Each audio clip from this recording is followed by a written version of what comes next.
Halo semuanya, selamat pagi, siang, sore, dan malam. Pada kesempatan kali ini, saya bersama tim saya, yaitu kelompok 6, akan mempresentasikan proyek dari mata kuliah Sistem Informasi Akuntansi 1 kami, yaitu evaluasi pengendalian internal dan rancangan sistem informasi akuntansi pada PT Sumber Alvaria Trijaya Tbk. Dengan dosen pengampu kami, yaitu Dr. Julisar Surjadi, SE, AK, MM, CA, SERDA. Sebelumnya, izinkan kami untuk memperkenalkan diri kami terlebih dahulu. Nama saya Rizkyana Madaki dengan NIM 2024-732. Saya Muhammad Fatihul Ihsan dengan NIM 2024-723. Saya Givari Aldito Fatin dengan NIM 2024-733. Saya Fatih Arsyad Fadilah dengan NIM 2024-736. Saya Abhishek Anandendra dengan NIM 2024-737. Baik, kita akan memasuki yaitu bab 1 untuk pendahuluan. Yang pertama yang kita bahas yaitu latar belakang. Sistem informasi akuntansi atau yang biasa disingkat SIA memiliki peran penting dalam membantu perusahaan mengumpulkan, mengolah, dan menghasilkan informasi yang akurat untuk mendukung kegiatan operasional serta pengambilan keputusan. Seiring perkembangan teknologi, perusahaan dituntut untuk memiliki sistem yang terintegrasi dan didukung oleh pengendalian internal yang efektif. PT Sumber Alvaria Trijaya Tbk sebagai salah satu perusahaan retail terbesar di Indonesia memiliki transaksi dalam jumlah yang sangat besar sehingga membutuhkan sistem informasi akuntansi yang andal. Namun, kompleksitas aktivitas tersebut juga menimbulkan berbagai risiko seperti kesalahan pencatatan, penyalahgunaan aset, kecurangan, hingga ancaman keamanan cyber. Oleh karena itu, diperlukan evaluasi terhadap pengendalian internal dan perancangan sistem informasi akuntansi yang mampu meningkatkan efektivitas, efisiensi, serta keamanan sistem.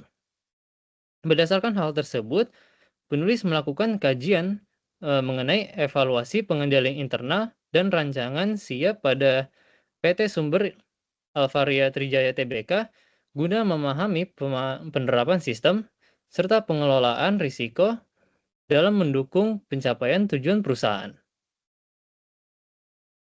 Berikutnya yang akan kita bahas yaitu rumusan masalah. Di sini ada 6 poin. Yang pertama yaitu bagaimana konsep dan peran sistem informasi akuntansi atau SIA dalam mendukung aktivitas operasional dan pengambilan keputusan perusahaan. Lalu yang kedua, bagaimana penerapan sistem informasi akuntansi dan revenue cycle pada PT Sumber Alvaria Trijaya Tbk. Yang ketiga, bagaimana peran pengendalian internal dalam menjaga keamanan aset dan keandalan informasi pada PT Sumber Alvaria Trijaya Tbk. Lalu yang keempat, apa saja ancaman dan risiko yang berpotensi memengaruhi efektivitas sistem informasi akuntansi perusahaan. Kelima, bagaimana penerapan teknologi blockchain dalam sistem informasi akuntansi serta manfaatnya bagi perusahaan.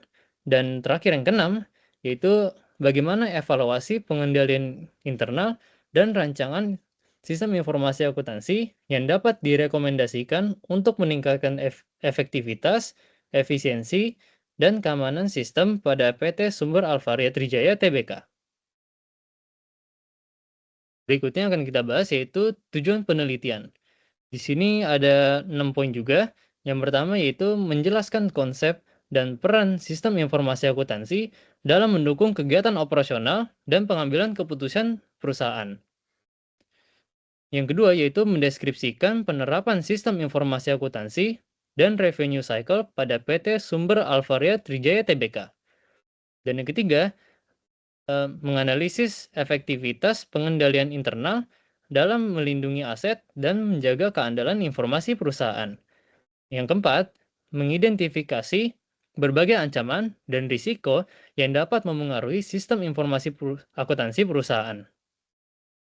Yang kelima yaitu menjelaskan penerapan teknologi blockchain serta manfaatnya dalam meningkatkan keamanan dan kualitas informasi akuntansi.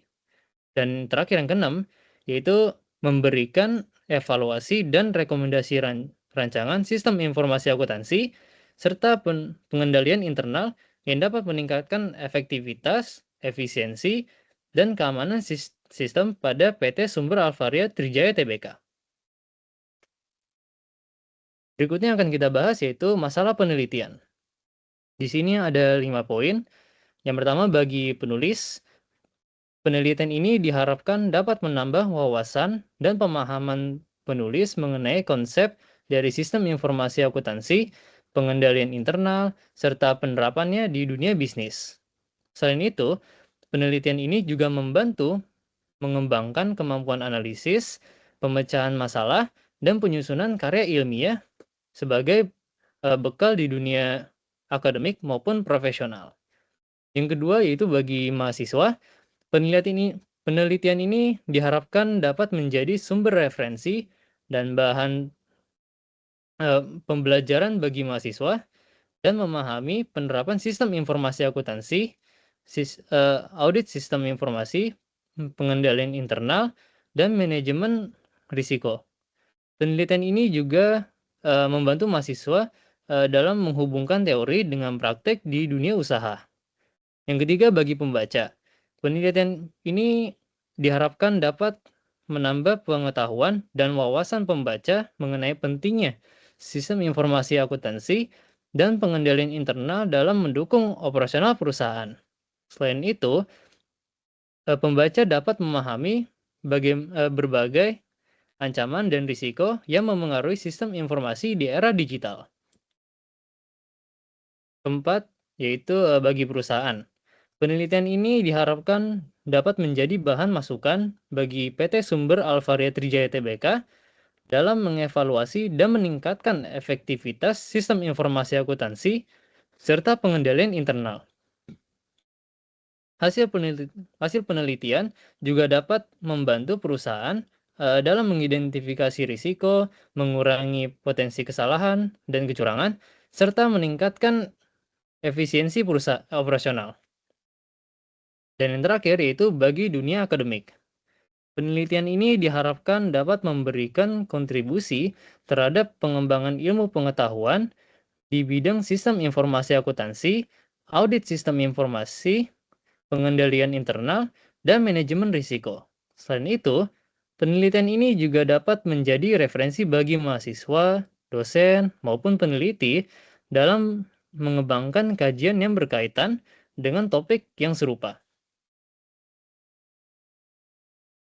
Berikutnya yaitu ada sistematika penulisan. Di sini ada 4 bab, yaitu bab pertama, itu pendahuluan yang sedang kita bahas sekarang. Bab ini berisi gambaran umum penelitian yang meliputi latar belakang, rumusan masalah, tujuan penelitian, manfaat penelitian, dan sistematika penulisan sebagai dasar pembahasan dari makalah. Pada bab 2, yaitu landasan teori, bab ini memuat teori dan konsep yang berkaitan dengan sistem informasi akuntansi, pengendalian internal, ancaman dan risiko sistem informasi, manajemen risiko, serta perancangan sistem informasi akuntansi sebagai landasan dalam melakukan analisis. Pada bab 3 yaitu pembahasan, bab ini membahas gambaran umum dari PT Sumber Alvaria Trijaya Tbk, penerapan sistem informasi akuntansi, identifikasi ancaman dan risiko, evaluasi pengendalian internal, serta rekomendasi rancangan sistem dan perbaikan pengendalian internal. Dan terakhir pada bab 4 yaitu penutup, bab ini berisi kesimpulan yang diperoleh dari hasil pembahasan dan analisis serta saran yang dapat dijadikan sebagai bahan pertimbangan dalam meningkatkan efektivitas pengendalian internal dan pengembangan sistem informasi akuntansi perusahaan. Selanjutnya akan dibahas oleh teman saya. Oke. Selanjutnya saya akan membahas bab kedua yaitu landasan teori. Pertama-tama kita akan membahas tentang sistem informasi. Jadi sistem informasi ini merupakan kombinasi antara manusia, teknologi, prosedur, dan data yang bekerja secara terintegrasi untuk mengumpulkan, mencatat, menyimpan, dan mengelola data menjadi informasi yang berguna. Jadi informasi yang dihasilkan digunakan oleh manajemen dan berbagai pihak dalam organisasi untuk mendukung proses pengambilan keputusan yang lebih efektif dan efisien. Dalam kegiatan bisnis, sistem informasi ini berperan sangat penting karena mampu mengubah data mentah yang berasal dari berbagai transaksi menjadi informasi yang lebih memiliki nilai guna. Informasi tersebut membantu perusahaan dalam melakukan perencanaan, pengendalian operasional, evaluasi kinerja, serta penyelesaian berbagai permasalahan di dalam yang dihadapi oleh organisasi. Nah, tujuannya itu yaitu sistem informasi menyediakan informasi yang akurat, relevan, tepat waktu, dan dapat dipercaya bagi para pengguna. Informasi tersebut digunakan sebagai dasar pengambilan keputusan sehingga organisasi dapat menjalankan aktivitas secara lebih efektif dan efisien. Selain mendukung pengambilan keputusan, sistem informasi juga bertujuan meningkatkan efisiensi kerja, mempercepat proses bisnis, mengurangi kesalahan dalam pengelolaan data, serta memperlancar koordinasi antar bagian dalam perusahaan. Dengan demikian, sistem informasi menjadi salah satu faktor penting dalam meningkatkan kinerja organisasi secara keseluruhan. The next. Selanjutnya, saya akan membahas tentang sistem informasi akuntansi atau SIA. Jadi, SIA ini digunakan untuk mengumpulkan, mencatat, menyimpan, dan mengelola data transaksi sehingga menghasilkan informasi yang berguna bagi pengambilan keputusan.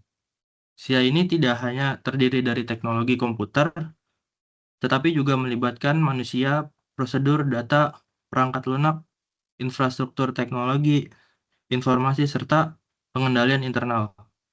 Dalam dunia bisnis modern, SIA memiliki peran yang sangat penting karena mampu menghasilkan informasi keuangan yang cepat, akurat, dan dapat dipercaya. Informasi ini digunakan untuk mendukung kegiatan operasional perusahaan, meningkatkan efisiensi kerja, serta membantu manajemen dalam merumuskan strategi bisnis.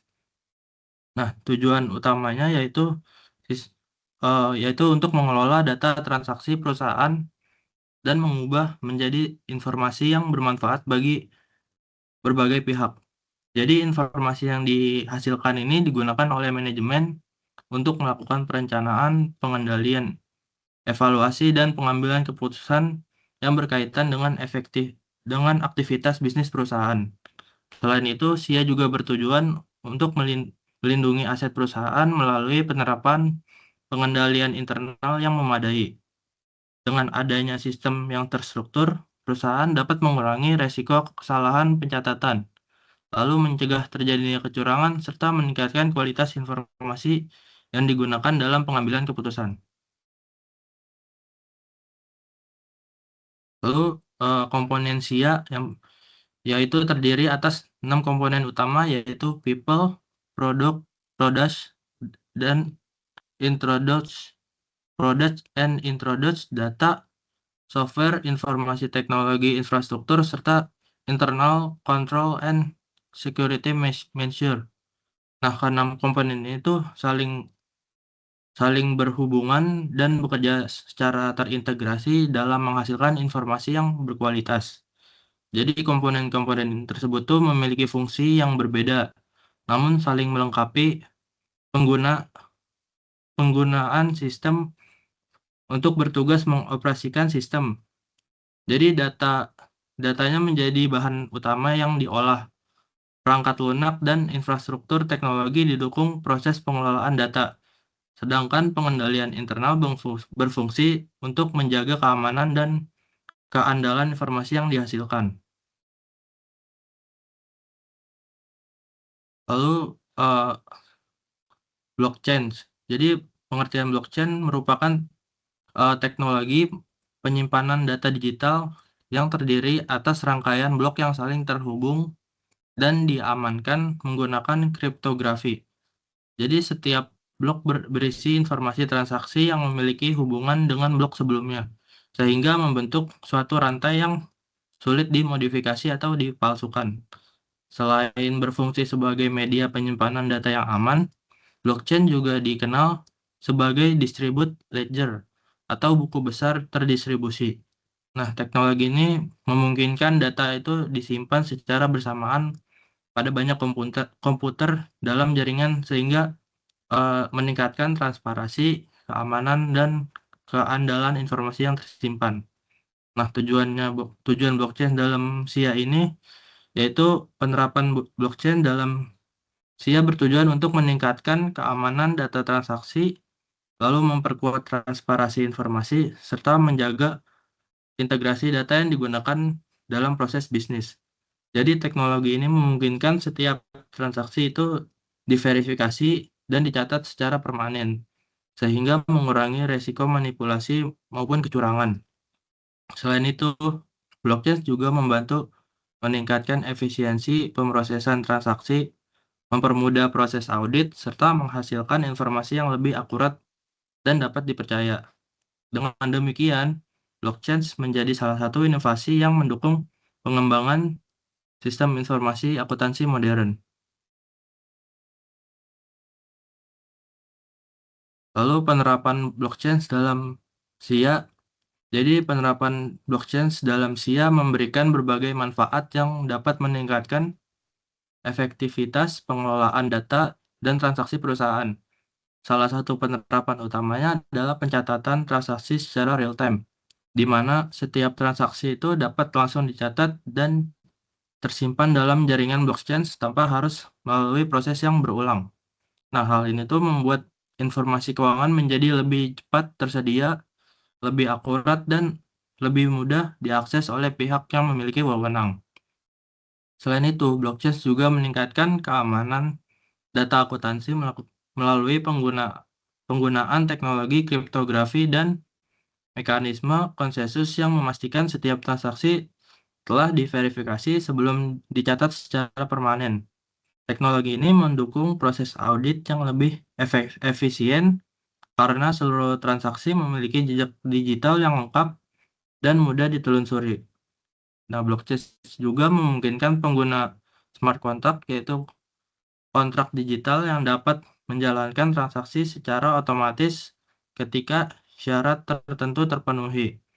Dengan karakteristik transparansi dan reliability yang dimiliki, blockchain dapat membantu perusahaan meningkatkan pengawasan, mengurangi resiko fraud, serta memperkuat kepercayaan terhadap informasi yang dihasilkan oleh sistem informasi akuntansi. Lalu peran sistem informasi akuntansi dalam value chain. Jadi SIA memiliki peran yang penting dalam mendukung aktivitas value chain atau rantai nilai perusahaan melalui penyediaan informasi yang akurat, relevan, dan tepat waktu. SIA membantu setiap bagian organisasi menjalankan tugasnya secara lebih efektif dan terorganisasi. Informasi yang dihasilkan dapat digunakan untuk mendukung berbagai aktivitas bisnis, mulai dari pengadaan bahan baku, proses produksi, pemasaran, distribusi, hingga pelayanan kepada pelanggan. Selain meningkatkan efisiensi operasional, SIA juga membantu manajemen dalam mengambil keputusan strategis yang dapat menciptakan nilai tambah bagi perusahaan. Nah, sistem ini mendukung koordinasi antar bagian, memperkuat pengendalian internal, melindungi aset perusahaan, serta membantu membangun hubungan yang lebih baik dengan pelanggan, pemasok, investor, dan pihak eksternal lainnya. Dengan demikian, SIA tidak hanya berfungsi sebagai alat pencatat transaksi, tapi juga menjadi sarana penting dalam menciptakan keunggulan kompetitif dan meningkatkan kinerja perusahaan secara keseluruhan. Lalu rancangan SIA. Jadi, rancangan SIA merupakan proses perencanaan dan pengambilan sistem yang bertujuan untuk menghasilkan informasi yang berkualitas bagi organisasi. Nah, perancangan ini dimulai dengan mengidentifikasi kebutuhan informasi yang diperlukan oleh berbagai pengguna, baik bagi pihak internal maupun eksternal perusahaan. Setelah kebutuhan informasi ditentukan, perusahaan perlu memahami proses bisnis yang berlangsung agar sistem yang dibangun itu mampu mendukung seluruh aktivitas operasional secara efektif dan terintegrasi. Dalam proses perancangannya, SIA harus mampu mengelola data transaksi secara sistematis melalui pengumpulan, penyimpanan, pemrosesan, dan penyajian informasi. Selain itu, diperlukan dokumentasi yang jelas, perancangan database yang terstruktur, serta penerapan pengendalian internal yang memadai untuk menjaga keamanan dan keandalan data. Tahap akhir dari perancangan adalah pengembangan, implementasi, serta pemeliharaan sistem secara berkelanjutan agar tetap sesuai dengan kebutuhan organisasi. Dengan rancangan yang baik, sistem informasi akuntansi dapat meningkatkan efisiensi operasional, mendukung pengambilan keputusan, dan membantu perusahaan mencapai tujuan bisnisnya secara lebih optimal. Lalu, kita akan membahas tentang revenue cycle. Jadi, revenue cycle ini merupakan rangkaian aktivitas bisnis yang berhubungan dengan proses menghasilkan pendapatan perusahaan, dimulai dari penerimaan pesanan pelanggan hingga perusahaan menerima pembayaran atas penjualan yang dilakukan. Nah, siklus ini tuh sering disebut sebagai proses sell to cash karena mencakup seluruh tahap mulai dari penjualan sampai penerimaan kas. Jadi revenue cycle ini memiliki peran yang sangat penting karena menjadi sumber utama pendapatan perusahaan. Setiap tahap dalam siklus ini saling berhubungan,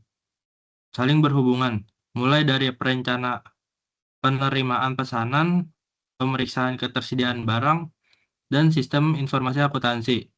Seluruh transaksi dapat dicatat secara akurat sehingga perusahaan dapat meningkatkan efisiensi optimal, lalu mengendalikan piutang, menjaga arus kas, dan meningkatkan kualitas pelayanan kepada pelanggan. Nah, tujuannya yaitu mengelola seluruh proses penjualan dan penerimaan kas secara efektif, efisien, dan terkontrol. Melalui siklus ini, perusahaan dapat memastikan bahwa setiap transaksi penjualan itu diproses dengan baik mulai dari penerimaan pesanan hingga penerimaan pembayaran. Dengan proses yang terstruktur, perusahaan dapat meningkatkan kualitas pelayanan kepada pelanggan sekaligus menjaga kelancaran operasional bisnis. Selain mendukung peningkatan penjualan dan pendapatan, revenue cycle juga berfungsi sebagai sarana pengendalian internal perusahaan. Lalu, siklus ini tuh membantu mengurangi resiko kesalahan pencatatan, keterlambatan pembayaran, kehilangan aset, dan tindakan kecurangan. Informasi yang dihasilkan dari revenue cycle ini seperti laporan penjualan, piutang, dan penerimaan kas, yang menjadi dasar penting bagi manajemen dalam mengevaluasi kinerja dan mengambil keputusan bisnis yang lebih tepat.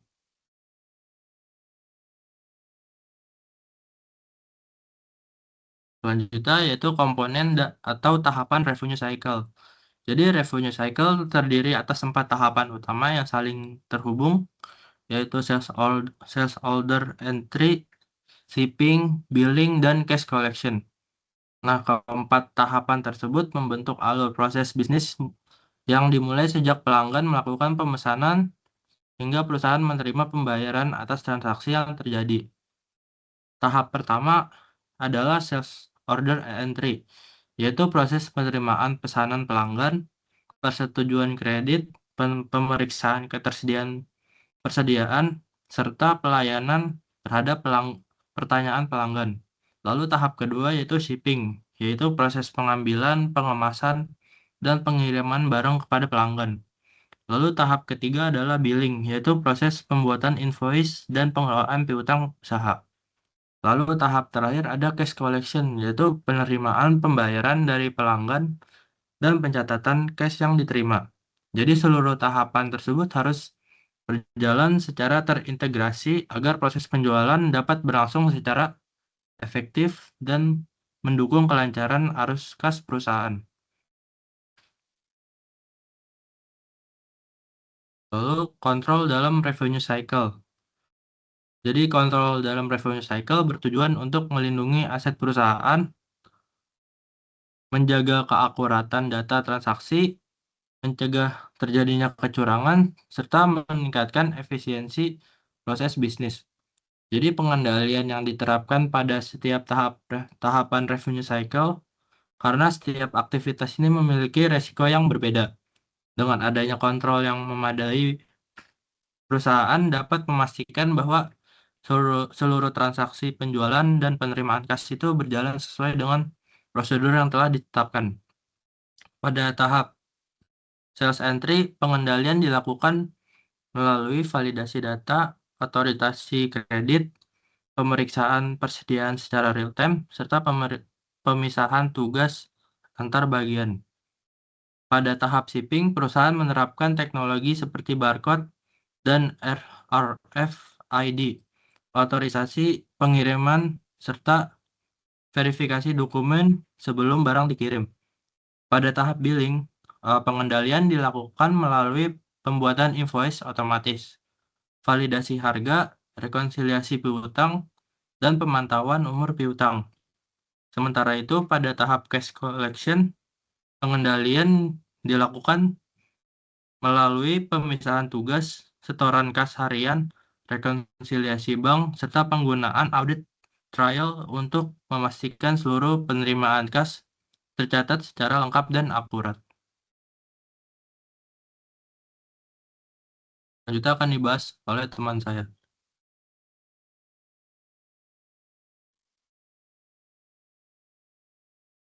Baik, selanjutnya akan dilanjutkan pengertian bisnis proses diagram atau BPD.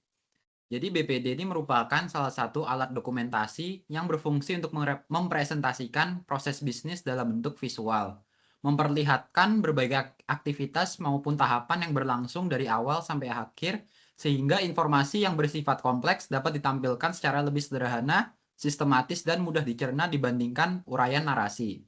Menurut Accounting Information System, BPD itu didefinisikan sebagai cara visual dalam mendeskripsikan berbagai tahapan atau aktivitas yang berlangsung di dalam suatu proses bisnis. Nah, teori bisnis proses diagram ini ada 3. Jadi BPD itu merupakan suatu teknik dokumentasi sistem yang digunakan untuk menggambarkan berbagai aktivitas dalam proses bisnis berikut keterkaitan di antara aktivitas-aktivitas tersebut. Nah, BPD juga menitikberatkan pada apa yang terjadi dalam proses bisnis, bukan pada cara pelaksanaannya, sehingga lebih menekankan pada urutan dan keterkaitan antar aktivitas tanpa menjabarkan teknologi, perangkat lunak, ataupun metode yang digunakan. Lalu BPD juga memodelkan proses bisnis dalam bentuk terstruktur sehingga hubungan antara aktivitas, aliran informasi, dan urutan pekerjaan dapat digambarkan secara sistematis. Nah, tujuan dari BPD ini ada 4. Yang pertama, mendokumentasikan proses bisnis secara visual. Yang kedua, membantu memahami alur proses bisnis. Ketiga, mendukung evaluasi dan analisis proses bisnis. Dan yang terakhir, membantu menilai pengendalian internal.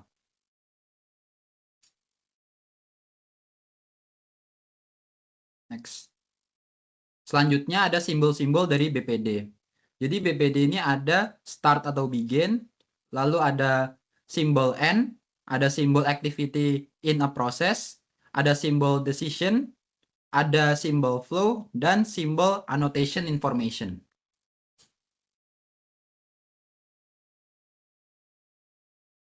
Lalu kita masuk ke panduan membuat bisnis proses diagram.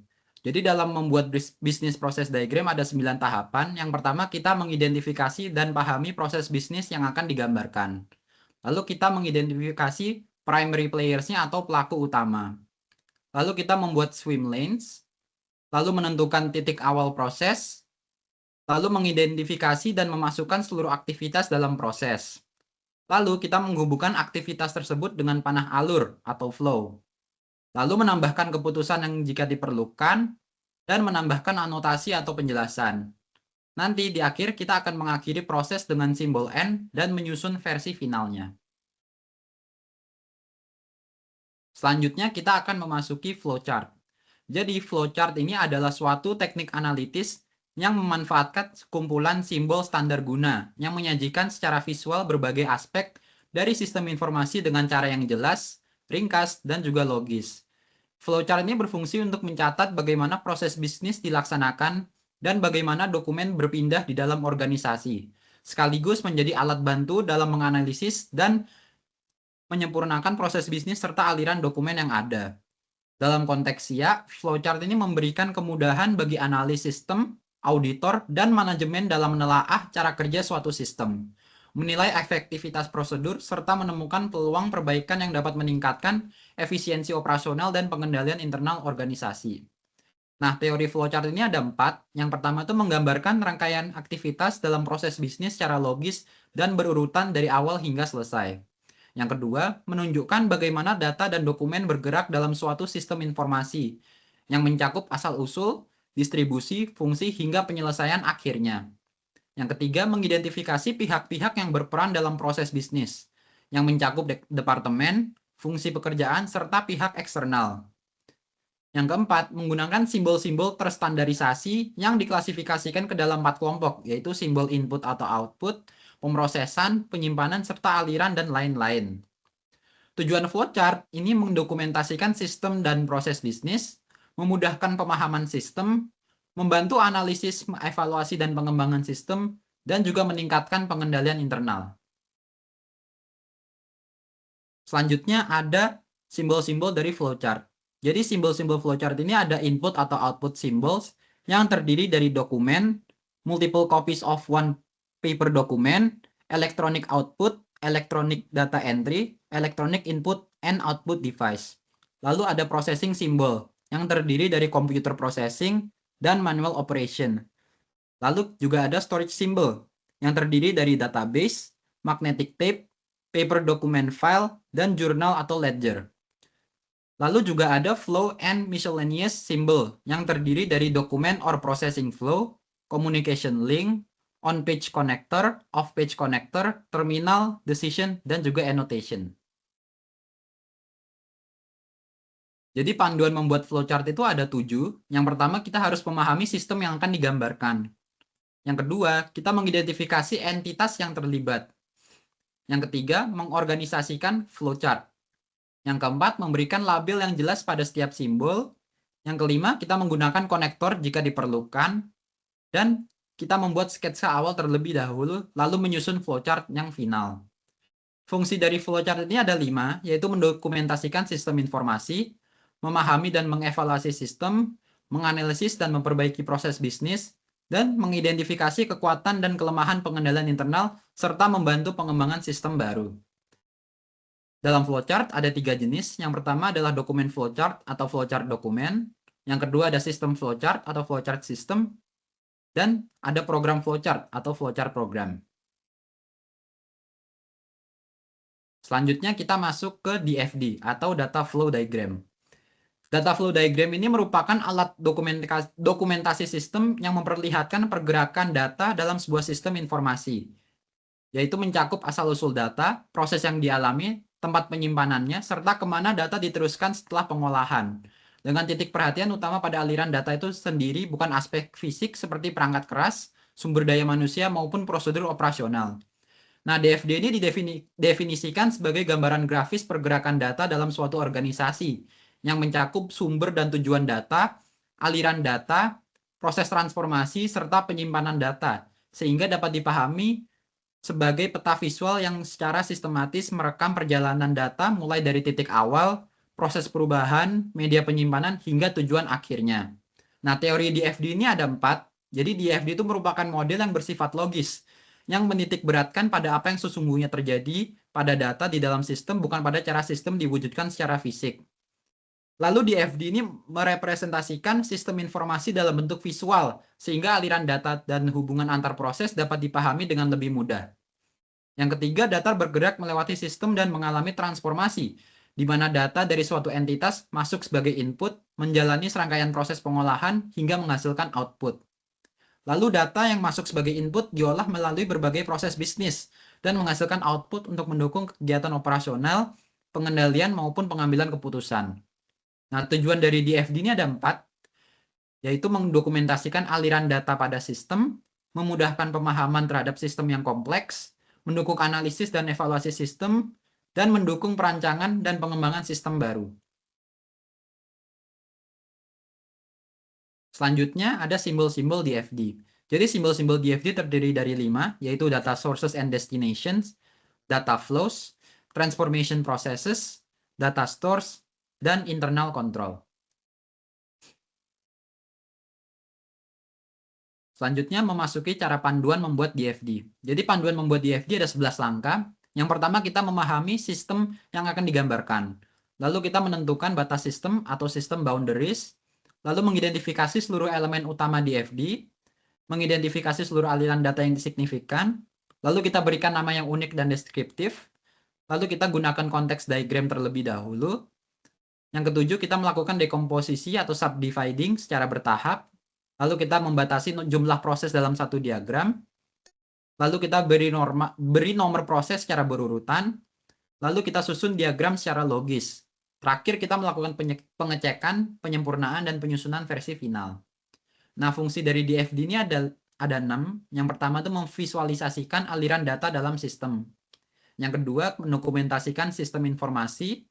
Yang ketiga, membantu analisis sistem. Yang keempat, membantu perancangan dan pengembangan sistem. Yang kelima, mempermudah komunikasi antara pengguna dan pengembang sistem. Dan yang keenam, menyederhanakan sistem yang kompleks. Jadi DFD ini juga ada jenis-jenisnya. Nah, jenis-jenis DFD ini ada 3. Yang pertama, konteks diagram. Jadi konteks diagram ini adalah tingkatan paling atas dalam struktur hierarki DFD, yang menyajikan gambaran menyeluruh dari sebuah sistem informasi, di mana keseluruhan sistemnya itu ditampilkan hanya sebagai satu proses yang mencerminkan interaksi antara sistem dengan entitas eksternal. Lalu ada level 0 DFD. Level 0 DFD ini adalah hasil penguraian dari yang tadi, yang konteks diagram, di mana satu proses tunggalnya itu dijabarkan menjadi sejumlah proses utama, yang mencerminkan fungsi-fungsi inti dalam sistem dengan label berupa angka seperti 1.0, 2.0, 3.0, dan seterusnya. Dan yang terakhir ada level 1 DFD. Nah, level 1 DFD ini merupakan tahap pengembangan terhadap salah satu proses yang di level 0. Mengurai proses utama menjadi subproses yang lebih spesifik dengan penomoran seperti 2.1, 2.2, 2.3, dan seterusnya. Selanjutnya kita memasuki pengertian pengendalian internal. Jadi pengendalian internal atau internal control ini adalah proses yang dirancang dan diterapkan oleh dewan direksi, manajemen, dan seluruh karyawan untuk memberikan keyakinan yang memadai bahwa tujuan organisasi dapat tercapai, meliputi perlindungan aset, keandalan informasi, efisiensi operasional, serta kepatuhan terhadap peraturan yang berlaku. Nah, sebagai bagian penting dalam SIA, pengendalian internal ini berfungsi mencegah dan mendeteksi kesalahan, kecurangan atau fraud, penyalahgunaan aset, serta berbagai resiko yang dapat merugikan organisasi. Sehingga setiap aktivitas bisnis ini berjalan sesuai prosedur dan menghasilkan informasi yang akurat serta dapat dipercaya. Lalu kita memasuki SOSO Framework. Jadi SOSO atau Committee of Sponsoring Organizations of the Tradeway Commission adalah organisasi independen yang didirikan pada tahun 1985 dengan misi menghasilkan panduan di bidang pengendalian internal, manajemen risiko, dan tata kelola organisasi. Nah, kerangka kerja SOSO ini membuat 5 komponen yang saling mendukung dan harus diimplementasikan secara terpadu agar pengendalian internal dapat berfungsi dengan optimal. Jadi ada 5. Yang pertama itu adalah lingkungan pengendalian atau control environment. Yang kedua, penilaian risiko atau risk assessment. Yang ketiga, aktivitas pengendalian atau control activities. Yang keempat, informasi dan komunikasi atau information and communication. Dan yang terakhir, pemantauan atau monitoring.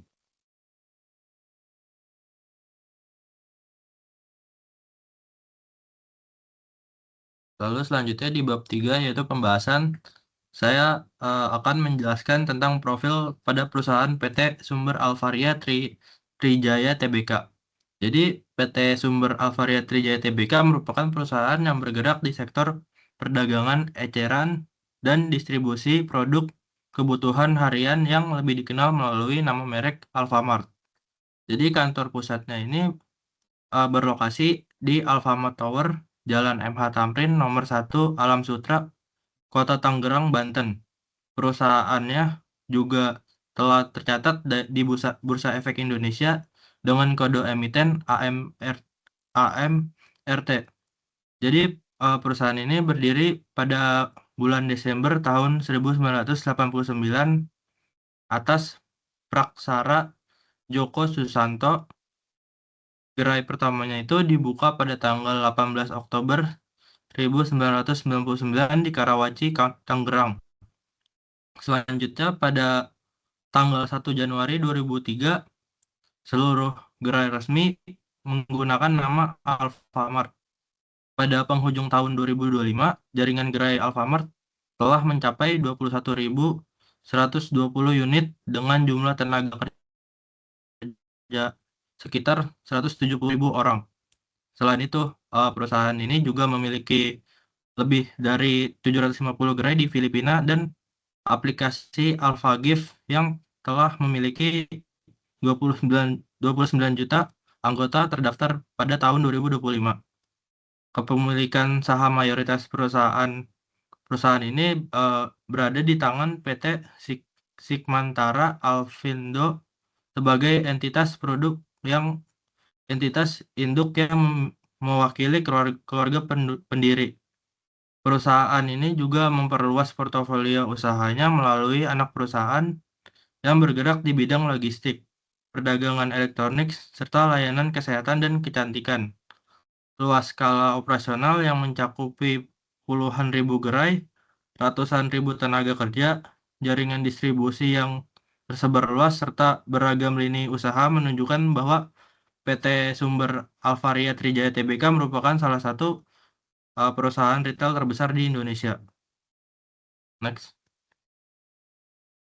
Lalu visi dan misi perusahaan pertama yaitu visinya yaitu menetapkan untuk tampil sebagai jaringan distribusi retail yang unggul, terdepan, dimiliki secara luas oleh masyarakat, memberikan perhatian pada upaya pemberdayaan pelaku usaha kecil, serta memiliki daya saing di tingkat global. Lalu misinya yaitu yang pertama menghadirkan kepuasan bagi pelanggan dan konsumen dengan menempatkan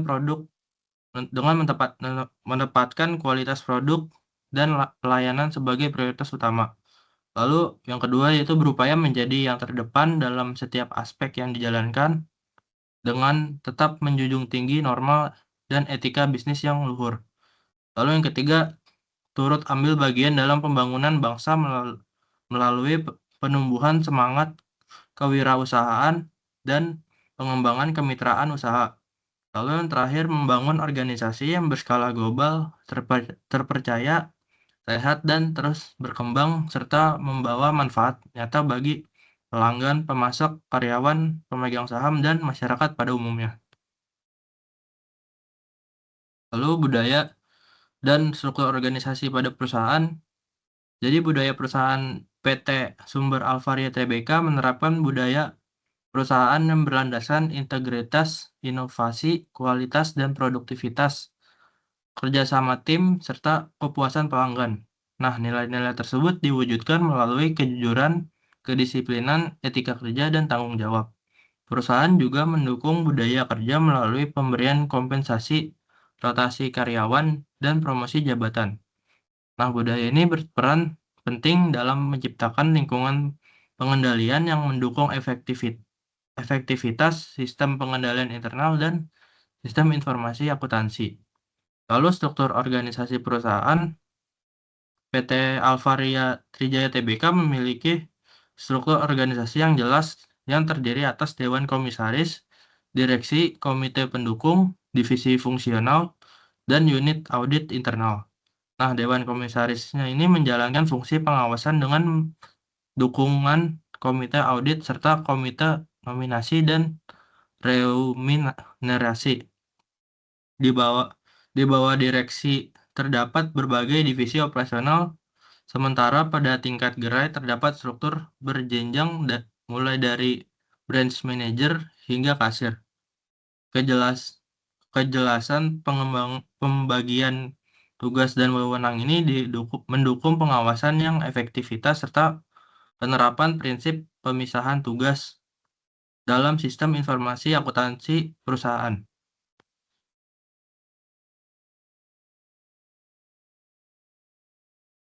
Selanjutnya, perkembangan usaha perusahaan dari waktu ke waktu. Jadi yang pertama ini ada fase perintisan dan transformasi pada tahun 1989 hingga 2002. Jadi PT Sumber Alvaria Trijaya Tbk-nya dirintis pada tahun 1989 dan membuka gerai minimarket pertamanya pada tahun 1999. Nah, pada tahun 2003, seluruh gerai ini resmi menggunakan nama Alfamart setelah sebelumnya bernama Alfa Minimart. Lalu, ada fase pertumbuhan dan penguatan kelembagaan, yaitu pada tahun 2003 hingga 2008. Jadi perusahaan ini mengalami pertumbuhan gerai yang pesat, perubahan struktur kepemilikan saham, serta memperoleh sertifikat ISO atau ISO 9001 2000 pada tahun 2007 yang memperkuat kualitas operasional dan sistem pengendalian internal. Lalu yang ketiga, mereka fase go public dan ekspansi nasional pada tahun 2009 hingga 2013. Jadi pada tahun 2019, Alfamart resmi tercatat di BI atau Bursa Efek Indonesia. Nah, perusahaan ini terus memperluas jaringan gerai di seluruh Indonesia, mengembangkan layanan pembayaran, serta memperkuat sistem informasi akuntansi dan pengendalian internal. Yang keempat, ada fase ekspansi internasional dan diversifikasi usaha pada tahun 2014 hingga 2019. Alfamart itu mulai berekspansi ke negara Filipina dan melakukan diversifikasi usaha melalui peluncuran platform belanja daring Alfacart serta inovasi virtual store Alfamind berbasis teknologi. Dan yang terakhir, fase transformasi digital dan ketahanan pasca pandemi, yaitu dari tahun 2020 hingga sekarang. Jadi perusahaannya itu mempercepat transformasi digital melalui strategi omnichannel dan pengembangan aplikasi AlphaGift. Hingga akhir tahun 2025, Alfamart telah memiliki lebih dari 21.000 gerai, sekitar 170.000 karyawan, serta 29 juta anggota AlphaGift yang menunjukkan pertumbuhan dan daya saing perusahaan yang kuat. Lalu, ada infrastruktur dan teknologi pendukung perusahaan. Jadi yang pertama ada infrastruktur jaringan dan konektivitas data. Jadi perusahaannya itu mengutamakan jaringan serat optik yang terhubung ke data center sebagai alternatif digunakan jaringan radio atau VSAT untuk gerai di kawasan terpencil sehingga seluruh gerai tetap terhubung dan data operasional dapat dipantau secara terpusat secara real time. Yang kedua ada sistem ERP atau Enterprise Resource Planning. Jadi perusahaan itu mengoperasikan sistem ERP internal bernama TAF Application sejak 2012 berbasis teknologi Oracle, yaitu mengintegrasikan proses keuangan, akuntansi, dan administrasi dalam satu platform. Nah, sistem ini tuh mempercepat pengambilan keputusan, mereduksi human error, dan memperkuat pengendalian internal melalui standarisasi serta otomatisasi pencatatan transaksi. Yang ketiga ada sistem POS atau point of sale di tingkat gerai. Jadi sistem POS-nya itu terintegrasi mencakup penjualan, pengelolaan persediaan, dan penerimaan barang yang dilengkapi dengan barcode scanner serta beragam metode pembayaran elektronik. Nah, data stok otomatisnya itu diperbarui setiap transaksi dan dapat dipadukan dengan manajemen persediaan serta CRM. Yang keempat ada sistem distribusi dan manajemen persediaan. Jadi Alfamart itu menerapkan digital packing system dan tailgate system di seluruh pusat distribusi untuk mempercepat proses pengambilan dan pemuatan barang. Nah, aliran barang dari distribution center atau DC hingga ke seluruh gerai dipantau secara sistematis melalui sistem informasi terintegrasi. Dan yang terakhir ada ekosistem digital dan layanan berbasis teknologi. Jadi aplikasi AlphaGift ini memadukan belanja daring, program loyalitas, dan layanan pengiriman melalui program SAPA atau siap antar pesanan Anda. Hingga tahun 2025, AlphaGift ini telah memiliki 29 juta member yang terdaftar sebagai sumber data pelanggan bagi strategi bisnis perusahaan.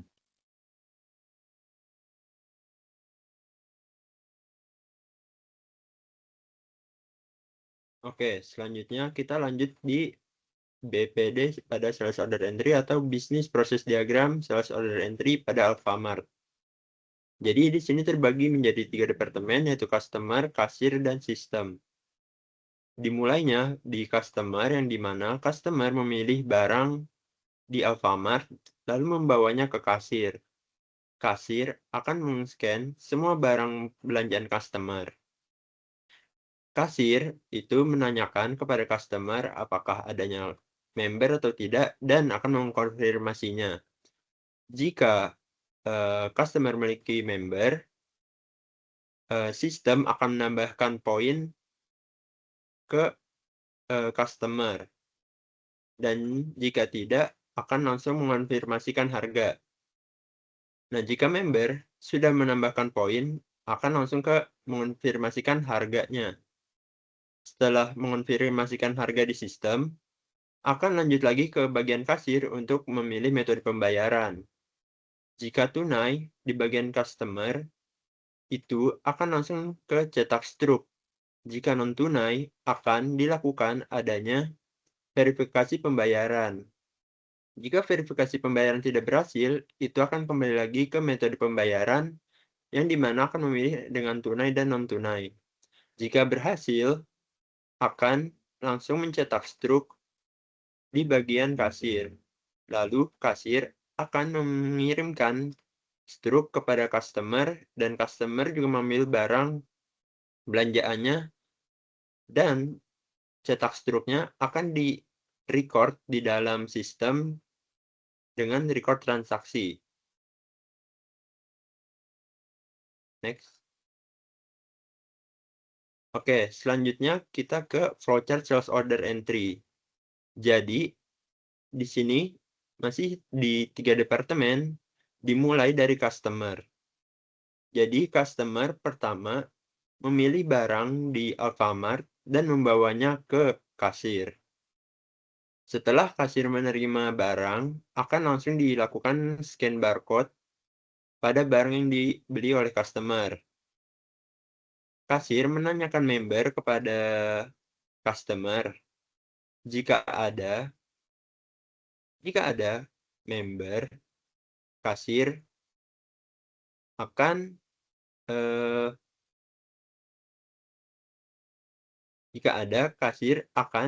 memberikan meminta bukti member kepada customer.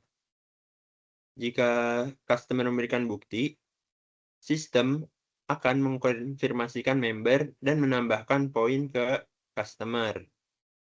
Jika tidak ada member, akan langsung mengecek promo. Nah, setelah tadi yang jika terdapat menambahkan poin member dan langsung ke mengecek promo, selanjutnya itu ke menghitung total harga. Total harga selanjutnya lanjut ke metode pembayaran. Di sini terdapat non-tunai dan tunai. Jika non-tunai, pelanggan akan dilakukan adanya verifikasi sistem pembayaran di sistem. Jika pembayaran tidak berhasil, maka akan kembali lagi ke metode pembayaran. Jika berhasil, maka sistem akan langsung mengupdate stok dan menyimpan data stok barang. Nah, jika pembayaran tunai, akan langsung ke bagian customer dengan membayar total jumlah harganya. Lalu, karena ini tunai, terdapat adanya kembalian atau tidak. Di bagian kasir, akan menghitung jika ada kembalian, customer akan perlu menerima kembalian dahulu, lalu menerima barang. Jika tidak, customer langsung dapat menerima barang. Nah, pada saat jika non-tunai, setelah update stok barang, customer itu akan langsung dapat menerima barang. Setelah dari itu, kita masuk di kasir akan mencetak struk. Nah, struk pembelian ini akan diberikan ke customer dan juga akan direcord di bagian sistem. Lanjut. Oke, selanjutnya itu konteks diagram dan DFD level 0 atau data flow diagram pada sales order entry. Jadi, di sini terdapat 4 departemen. Yang pertama ada customer. Lalu yang kedua ada sistem pembayaran bank atau e-wallet. Lalu yang ketiga ini ada kasir, dan yang keempat ini ada manajemen. Dan yang di tengah-tengah itu terdapat sales order system. Jadi yang di tengah itu, sistem ini itu menjadi pusat pengolahan data penjualan, mulai dari data pembelian customer, proses pembayaran, validasi transaksi oleh kasir, sampai pembuatan laporan manajemen. Jadi yang pertama di customer itu memberikan data pembelian kepada sistem, yaitu informasi mengenai barang yang akan dibeli. Lalu, selain itu, customer juga akan memberikan data pembayaran sebagai bagian dari proses transaksi. Selanjutnya, setelah data tersebut diproses oleh sistem itu memberikan informasi kembali kepada customer berupa data harga dan stok. Informasi ini tuh penting karena customer itu mengetahui harga barang dan ketersediaan stok sebelum transaksi diselesaikan. Lalu, kita lanjut ke bagian kasir. Jadi, di sini itu kasir itu berperan sebagai memasukkan data transaksi ke sistem. Jadi, data yang diberikan kasir itu berupa data scan barcode, jumlah barang, dan metode bayar.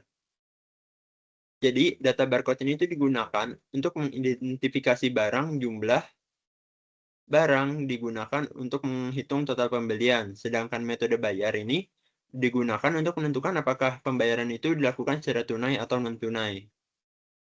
Nah, setelah data itu diproses, sistem itu akan memberikan informasi nih kepada kasir berupa informasi harga, promo, dan validasi transaksi. Dengan begitu, kasir dapat memastikan transaksi sudah selesai sebelum pembayaran diselesaikan. Lalu selanjutnya itu sistem pembayaran bank atau e-wallet. Jadi di sini itu digunakan ketika customer itu melakukan pembayaran non-tunai. Jadi sales order system itu mengirim otorisasi pembayaran non-tunai ke sistem pembayaran. Kemudian sistem pembayaran akan mengirimkan kembali status konfirmasi pembayaran jika pembayaran berhasil. Maka transaksi dapat dilanjutkan dan dianggap sah. Lalu yang terakhir itu manajemen. Jadi di sini manajemen itu menerima laporan penjualan dan kas dari sales order system. Laporan ini tuh berisi mengenai transaksi penjualan yang terjadi dan penerimaan kas yang diperoleh. Jadi laporan tersebut itu dapat digunakan untuk mengawasi penerimaan kas perusahaan. Selanjutnya kita masuk di DFD level 0.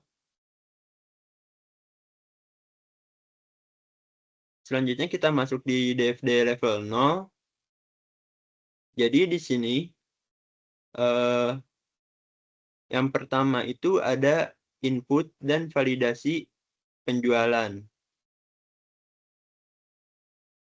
Nah, di sini tuh di proses ini, customer itu memberikan data pembelian ke dalam sistem. Kasir juga memasukkan data berupa data scan barcode, jumlah barang, dan metode bayar. Setelah data diterima, sistem akan melakukan validasi terhadap barang yang dibeli. Jadi di sini, sistem itu akan ngecek data harga dan promo untuk memastikan bahwa barang, potongan harga, dan total transaksi sesuai. Dari proses ini tuh sistem akan menghasilkan data transaksi yang akan digunakan pada proses pembayaran.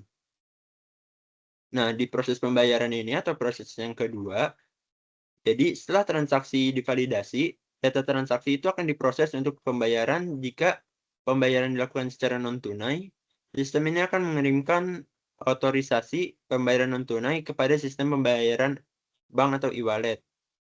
Setelah sistem pembayaran akan mengirimkan kembali status konfirmasi pembayaran.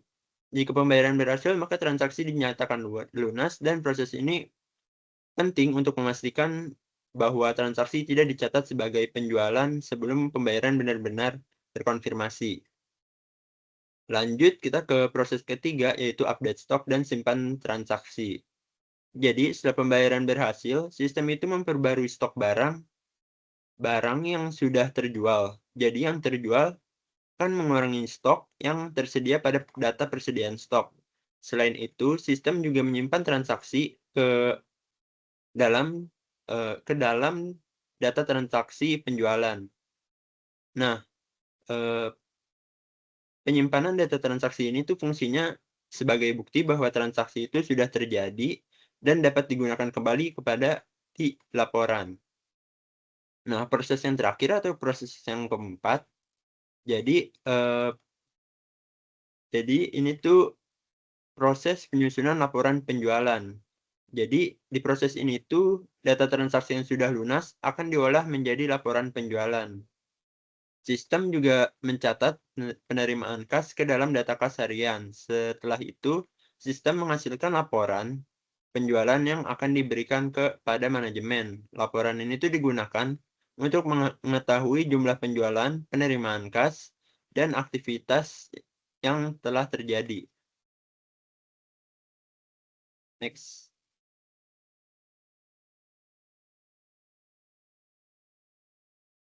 Selanjutnya kita masuk ke bisnis proses diagram pada inventory atau BPD inventory. Oke, di sini pertama kita dimulai dari petugas inventory. Petugas inventory ini akan dia tuh menerima barang dan akan memeriksa apa kondisi dan expired barang tersebut. Dia akan mengecek apakah ini sesuai atau tidak. Nah, jika tidak, itu akan adanya dilakukan retur barang. Retur barang ini akan lanjut di distribution center gudang. Nah, di distribution center gudang ini akan menerima barang retur dan akan memeriksa dan memvalidasi retur. Nah, mereka akan memvalidasi apakah barang retur ini itu dapat diterima atau tidak. Jika tidak, barang ini akan menjadi disposal barang, dan jika iya, itu akan melakukan update stok gudang. Yang dimana akan dilanjutkan ke bagian logistik sebagai persiapan packing untuk pengiriman, dan akan barang itu dikirim kembali kepada petugas inventory. Nah, jika tadi sudah sampai sesuai atau tidak, dan kita akan lanjut ke ya. Nah, jika sudah sesuai, barang itu akan dicatat di bagian persediaan dan akan di-update stoknya di bagian sistem. Setelah di-update stok di bagian sistem, petugas inventory itu akan menyusun barang tersebut dengan sistem FIFO atau first exit, first out. Lalu lanjut kita ke stock option berkala dan kita menghitung apakah ada selisih atau tidak. Jika iya terdapat selisih, kita harus telusuri kesalahan dan pisahkan barang rusak dan expired. Lalu lanjut stock of name. Jika tidak ada, kita langsung saja ke lanjut stock of name. Setelah lanjut stock of name, kita akan lanjut ke bagian sistem, yaitu barang mendekati minimum atau tidak. Jika ya, sistem akan mengirimkan notifikasi stok dan akan langsung memesan kembali stok persediaan di bagian manajemen. Jika tidak, distribution center gudang akan mengupdate stok, lalu di bagian logistik akan otorisasi dan penyesuaian stok. Nah, setelah sampai di situ akan dilakukan evaluasi ketersediaan stok dan efektivitas pengendalian. Dan di mana jika ya, setelah tadi memesan kembali stok dan persediaan, juga akan langsung ke evaluasi ketersediaan stok dan efektivitas pengendalian di bagian manajemen dan selesai. Lanjut.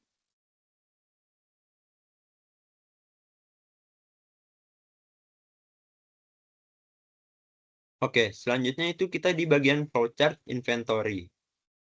Jadi, di sini dimulai dari petugas toko yang dimana dia itu melakukan penerimaan barang dan dilakukannya pemeriksaan jumlah, kondisi, expired, dan kodenya. Nah, kita melihat apakah sudah sesuai atau belum. Nah, di sini jika tidak, di bagian sistem pos, ini akan dia membuat memo retur dan akan disimpan. Lalu dia lanjut lagi ke proses retur ke DC atau distribution center. di bagian distribution center ini akan menerima barang retur dan memeriksa jumlah dan kondisi expired dan kodenya. Dan dia menilai apakah ini tuh layak sebagai barang retur atau tidak. Jika tidak, ini tuh akan jadi disposal atau pemusnahan barang dan mencatatnya di bagian stok DC dan menyimpannya di database distribution center. Jika ya atau layak, ini tuh akan langsung mengupdate stok DC di bagian ke dokumen stok DC dan mengirim kembali barang ke dalam toko. Lalu lanjut ke bagian logistik atau penerimaan barang DC. Dia itu mempersiapkan packing dan dokumen dan menyiapkan packing slip dan selanjutnya dikirim lagi ke petugas toko. Nah, setelah udah tadi ke petugas toko, nah ini nanti di petugas toko, jika ya atau sesuai, akan catat penerimaan barang. Lalu barang akan disusun FIFO atau first exit first out dan melakukan stock opening berkala. Selanjutnya, jika muncul selisih, akan dilakukan jika ya itu akan menelusuri selisih dan memisahkan kesalahan. Dan lanjut stock of name, jika tidak, kita juga langsung lanjut stock of name. Setelah itu, di bagian sistem pos, akan lanjut mengestimasi ketersediaan barang dan melihat apakah stok mencukupi atau tidak. Jika ya, akan langsung mengevaluasi produk dan efektivitas pengendalian di bagian manajemen. Jika tidak, maka membuat notifikasi stok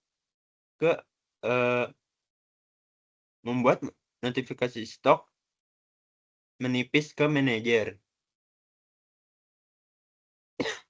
Nah, setelah menerima notifikasi stok menipis, manajemen akan memesan kembali stok dan langsung lanjut evaluasi produk dan efektivitas pengendalian di bagian manajemen dan selesai.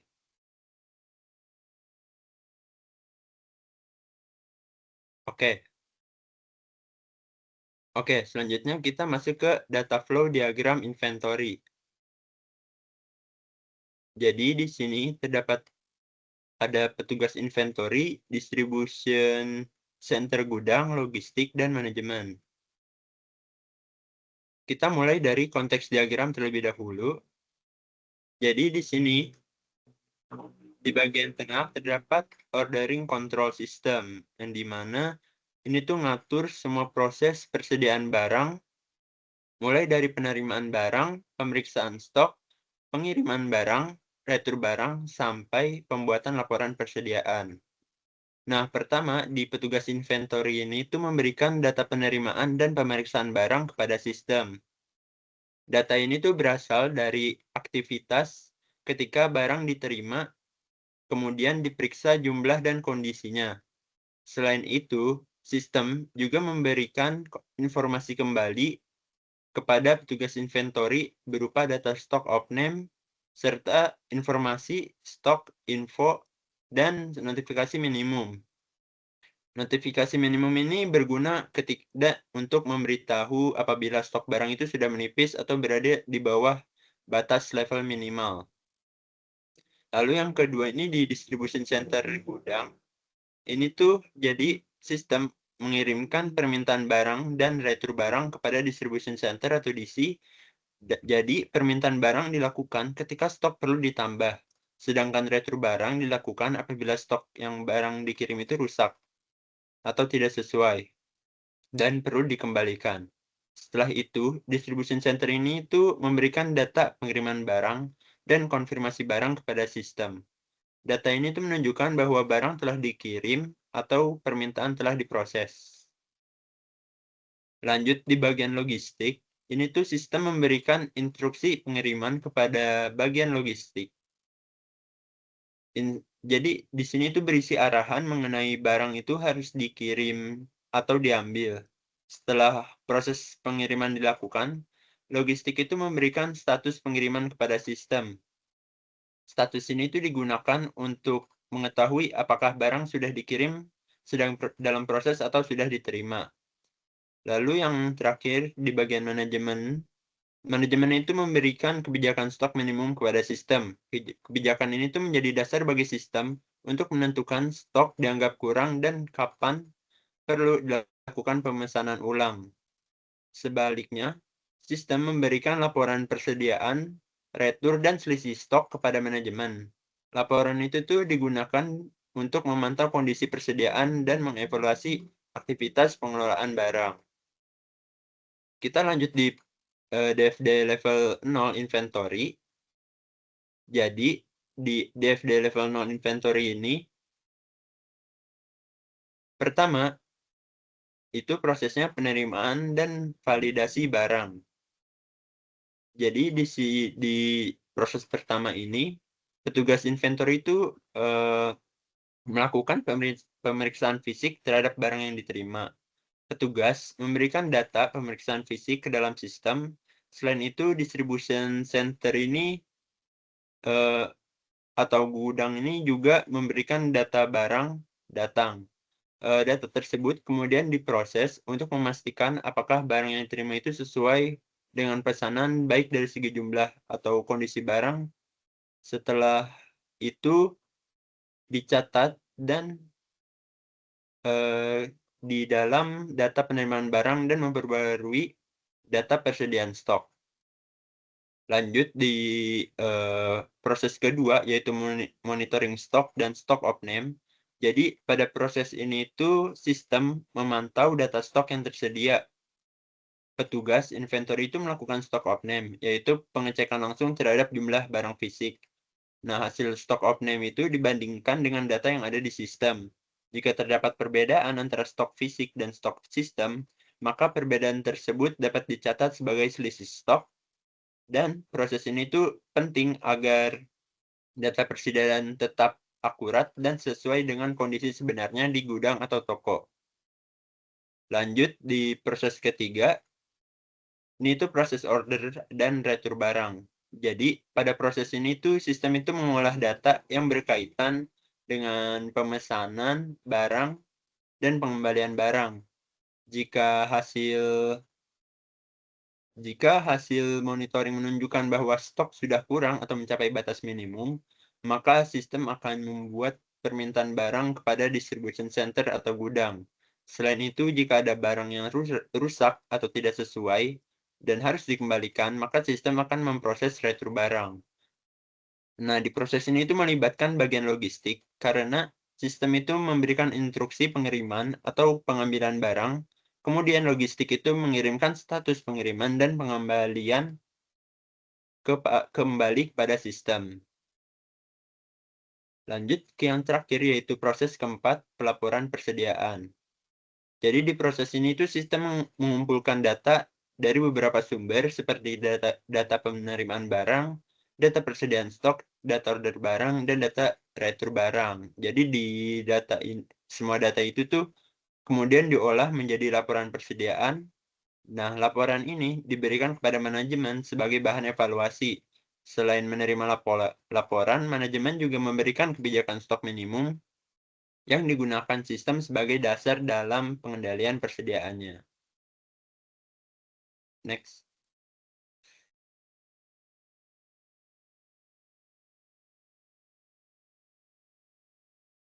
Selanjutnya kita masuk ke bagian cash collection. Nah, di sini saya akan menjelaskan bisnis proses diagram dari cash collection. Nah, di sini kita terbagi menjadi 6 departemen, yaitu kasir, asisten kepala toko, petugas administrasi, petugas keuangan, dan kantor pusat. Nah, yang pertama kita mulai dari kasir. Nah, kasir di sini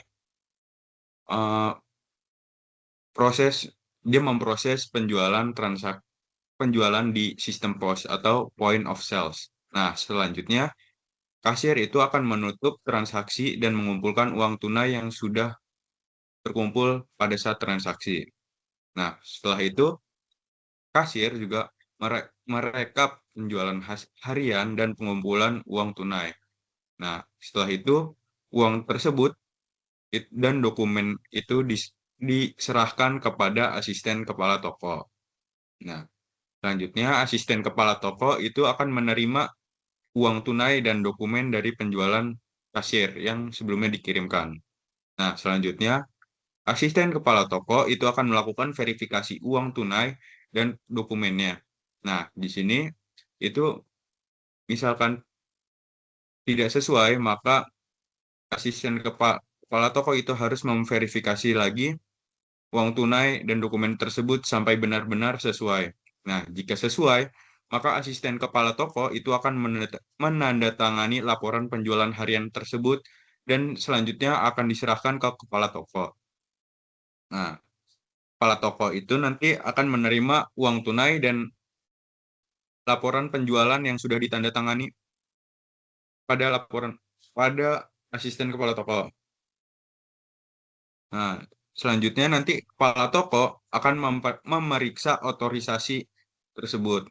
Nah, jika tidak sesuai, maka kepala toko harus memeriksanya lagi dan otorisasi lagi sampai sesuai. Jika sudah sesuai, maka kepala toko harus menandatangani laporan penjualan harian tersebut. Setelah itu, kepala toko akan menyerahkan dokumen tersebut ke tugas administrasi. Nah, petugas administrasi tersebut harus menerima uang tunai dan dokumen yang sudah disetujui oleh kepala toko tersebut. Nah, nanti di sana petugas administrasi itu merekap penjualan harian tersebut lagi, terus juga uh, petugas administrasi menyetorkan uang tersebut ke bank. Nah, setelah itu nanti petugas administrasi kirim bukti setor dan laporan penjualan ke petugas keuangan. Nah, nanti petugas keuangan itu akan menerima bukti setor dan laporan penjualan yang tadi sudah disetor ke bank. Nah, selanjutnya nanti petugas keuangan itu harus memverifikasi bukti laporan dan setor tadi. Jika nggak sesuai, maka harus memverifikasi lagi bukti setor dan laporan penjualan tersebut sampai data tersebut sesuai. Jika sesuai, maka petugas keuangan harus mencatat penerimaan kas di sistem. Nah, nanti petugas keuangan akan mengirim laporan penerimaan kas ke kantor pusat. Nah, kantor pusat nanti akan terima laporan penerimaan kas yang sudah tadi diverifikasi oleh petugas keuangan.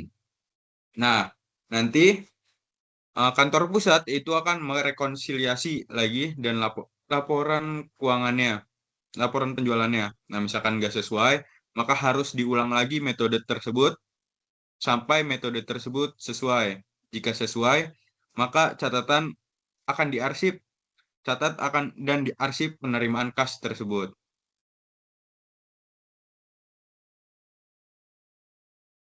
Next. Nah, selanjutnya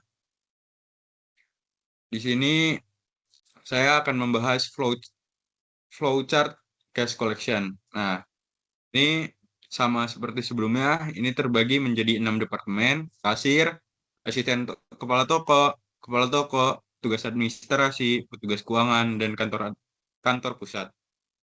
Nah, kita mulai dari kasir yang memproses penjualan menggunakan sistem POS atau Point of Sales.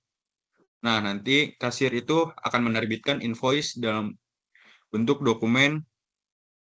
Nah, nanti invoice tersebut akan disimpan di database POS tersebut. Nah, nanti setelah itu kasir harus menutup shift harian yang sudah dilaksanakan. Nah, terus juga kasir harus menghitung penerimaan cash tersebut dan juga harus membuat laporan penjualan harian yang sudah terlaksana. Nah, selanjutnya kasir menyerahkan uang tersebut dan laporan ke asisten kepala toko. Nah, nanti asisten kepala toko di sini terima laporan keuangan, laporan dan uang. Nah, nanti asisten kepala toko itu harus memverifikasi dan uang dan dokumen tersebut. Nah, misalkan tidak sesuai, maka balik lagi ke poin B, yaitu nanti kasir harus menghitung selisihnya tadi. Misalkan harus sesuai. Jika nanti sudah sesuai, balik lagi ke poin A. Jadi nanti asisten kepala toko menerima laporan dan uang lagi setelah dihitung selisih. Terus asisten kepala tokonya tersebut harus memverifikasi lagi uang dan dokumen tersebut. Misalkan sudah sesuai, maka asisten kepala toko menandatangani atau memparaf laporan penjualan tersebut. Nah, nanti asisten kepala toko akan menyerahkan ke kepala toko. Nah, kepala toko nanti menerima uang dan dokumen yang terverifikasi. Setelah itu, kepala toko memverifikasi atau memeriksa akhir dan otorisasi. Nah, misalkan tidak sesuai nanti, maka akan kembali ke poin D. Nah, poin D itu nanti ada di asisten kepala toko. Jadi nanti asisten kepala toko harus memperbaiki dan melengkapi dokumen. Nah, setelah itu nanti akan diverifikasi lagi dokumen tersebut. Nanti selanjutnya akan diparaf kembali oleh asisten kepala toko sehingga nanti diserahkan kembali ke kepala toko. Jika nanti sudah sesuai pada saat diterima oleh kepala toko, maka kepala toko harus menyetujui tanda tangan dan menandatangani tersebut. Nah, nanti file tersebut, dokumen tersebut akan diarsipkan. Nah, selanjutnya juga dari file yang tadi yang dokumen tersebut diserahkan kembali ke bagian administrasi. Nah, pada saat diterima di bagian petugas administrasi, nanti tugas administrasi itu menginput dan merekap penerimaan kas tersebut. Nah, terus nanti juga petugas administrasi membuat slip bukti setor. Terus juga nanti menyerahkan uang tersebut ke bank. Dan juga nanti bukti setornya akan diarsipkan. Selanjutnya nanti bukti setor itu akan dikirimkan ke petugas keuangan. Nah, petugas keuangan nanti akan menerima bukti setor tersebut dan memverifikasi bukti tersebut.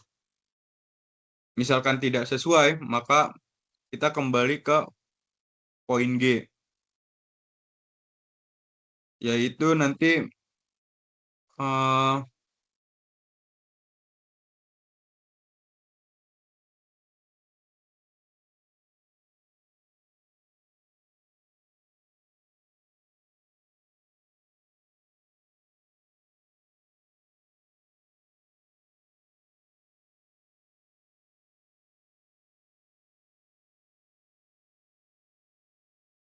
nanti pada petugas administrasi harus mengklasifikasi setoran tersebut.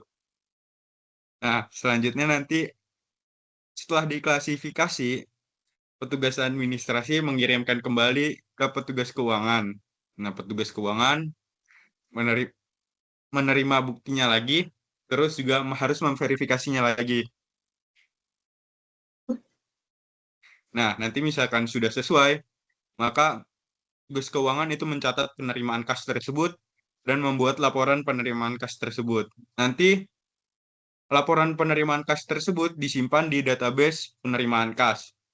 Selanjutnya dikirim ke kantor pusat. Kantor pusat yang menerima laporan keuangan itu merekonsiliasi bank dan laporan penerimaan tersebut. Misalkan nanti tidak sesuai, maka balik lagi ke poin G. Jadi nanti harus mengklasifikasi lagi seperti sebelumnya. Nah, misalkan sesuai, nanti maka kantor pusat harus mencatat dan arsipkan penerimaan kas tersebut dan kemudian disimpan di database keuangan pusat. Selanjutnya nanti setelah dicatat tersebut, kantor pusat juga harus mengevaluasi pengendalian penerimaan kas tersebut.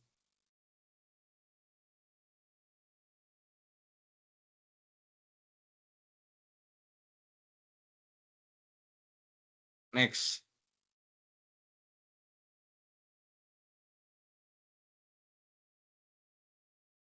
Selanjutnya, saya akan membahas konteks diagram dari cash flow tersebut. Jadi pada tahap awal, kasir itu akan mengirimkan data penjualan harian ke sistem. Data ini menjadi dasar utama untuk mengetahui berapa jumlah penerimaan kas yang seharusnya diterima dari aktivitas penjualan toko setiap hari setelah data penjualan masuk ke sistem. Nah, sistem tersebut harus mencocokkan data tersebut dengan data setor yang berkaitan dengan penerimaan kas. Nah, selanjutnya, sistem itu terhubung dengan asisten kepala toko. Nah, sistem nanti akan memberikan data setoran untuk diperiksa terlebih dahulu setelah dilakukan pengecekan awal. Nah, asisten kepala toko nanti akan mengirimkan kembali hasil verifikasi awal ke sistem.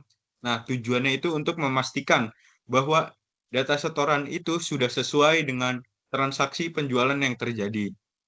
Nah, kemudian sistem juga mengirimkan data setor kepada kepala toko. Kepala toko berperan sebagai pihak yang melakukan pengecekan dan memberikan persetujuan atau otorisasi. Jadi sebelum data setoran dianggap sah, kepala toko harus menyetujui bahwa jumlah setoran tersebut sudah benar dan sesuai prosedur. Nah, setelah itu, sistem memberikan data setoran dan rekap kas kepada petugas administrasi.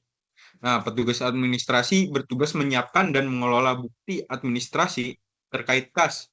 Nah, setelah penyetoran tersebut dilakukan, petugas administrasi mengirimkan bukti setor bank kembali ke sistem sebagai bukti bahwa uang tersebut sudah disetorkan ke bank. Nah, nanti pada saat bagian keuangan menerima laporan rekonsiliasi dari sistem, laporan ini digunakan untuk mencocokkan antara data penjualan, data setoran, dan setor uang yang ke bank tersebut. Nah, setelah diperiksa, bagian keuangan harus memberikan hasil verifikasi kembali ke sistem. Dengan begitu, sistem dapat memastikan bahwa semua data kas sudah sesuai dan tidak ada selisih. Nah, yang terakhir nanti sistem mengirimkan laporan penerimaan kas dan rekonsiliasi kepada kantor pusat. Kantor pusat itu nanti menggunakan laporan tersebut untuk memantau penerimaan kas dari toko. Nah, selain itu, kantor pusat juga memberikan evaluasi pengendalian kepada sistem sebagai bentuk pengawasan agar proses penerimaan kas berjalan sesuai aturan. Nah, selanjutnya saya akan menjelaskan DFD level 0 dari cash collection. Nah, jadi alur pertamanya itu dimulai dari kasir. Nah, jadi kasir tersebut nanti menyerahkan uang tunai dan laporan penjualan itu ke proses 1.0 atau pengumpulan kas dan dokumen. Nah, pada tahap ini sistem mengumpulkan bukti transaksi harian dari kasir seperti uang, hasil penjualan kas, dan laporan penjualan toko. Nah, setelah itu data tersebut disimpan ke dalam database atau penyimpanan data pada data harian penjualan sebagai arsip transaksi harian. Setelah data tersebut terkumpul, maka akan lanjut ke 2.0 verifikasi dan otorisasi.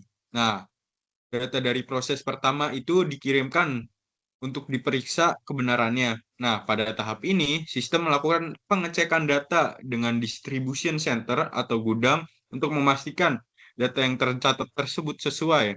Nah, gudang tersebut juga memberikan hasil verifikasi kepada sistem. Nah, selain itu, proses ini juga meminta otorisasi kepada kepala toko. Jadi nanti kepala toko memberikan persetujuan apabila data kas dan laporan penjualan sudah dianggap benar. Nah, jika data tersebut sudah diverifikasi dan disetujui, maka sistem akan menghasilkan data kas yang sudah disetujui itu akan dikirimkan ke proses 3.0 atau itu setoran bank dan pencatatan bank. Nah, pada tahap ini data kas yang sudah digunakan sebagai dasar untuk melakukan penyetoran ke bank, itu harus diberikan ke data setoran bank, data setoran pada petugas administrasi. Setelah itu dilakukan, petugas administrasi mengirimkan kembali bukti setor kepada sistem.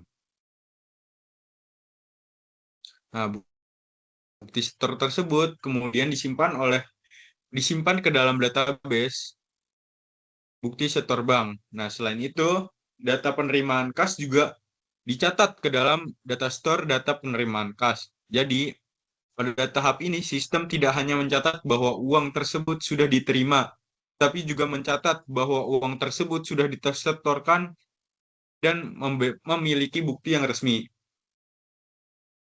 Nah, setelah pencatatan selesai, proses berlanjut ke 4.0 atau rekonsiliasi dan pelaporan kas. Nah, proses ini menerima data dari data penerimaan kas dan juga bukti penerimaan kas dari progres yang sebelumnya. Nah, tujuannya itu mencocokkan antara laporan penjualan kas, data kas yang diterima, dan bukti setor bank tersebut. Nah, bagian keuangan juga memberikan hasil verifikasi keuangan kepada sistem. Lalu, sistem menghasilkan laporan rekonsiliasi kepada keuangan. Nah, di tahap terakhir, nanti itu sistem akan laporan kepada kantor pusat. Nah, sistem itu mengirimin laporan penerimaan kas pada kantor pusat sebagai pertanggungjawaban toko setelah menerima laporan tersebut. Nah, kantor pusat juga dapat memberikan evaluasi pengendalian itu kembali ke sistem. Next. Oke. Selanjutnya, saya di sini akan menjelaskan create and control dari sales order entry.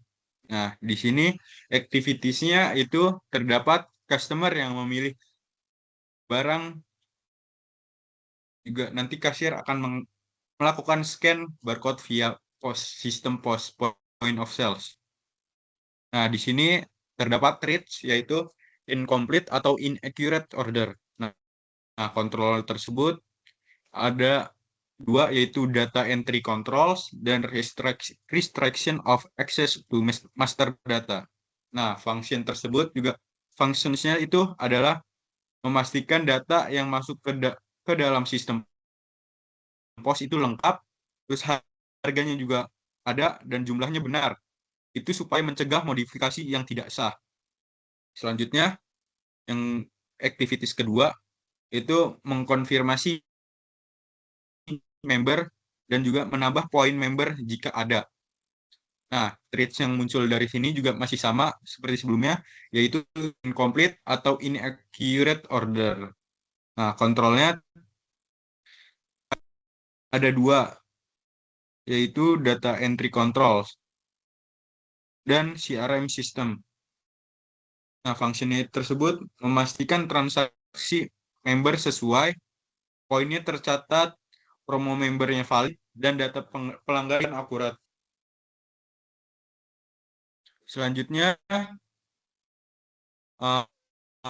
activities yang ketiga, yaitu sistem konfirmasi harga, promo, total belanja. Nah, traits yang muncul di sini masih sama seperti sebelumnya, yaitu incomplete atau inaccurate order. Nah, kontrolnya sendiri itu ada dua. Yang pertama itu data entry control, dan yang kedua restriction of access to master data.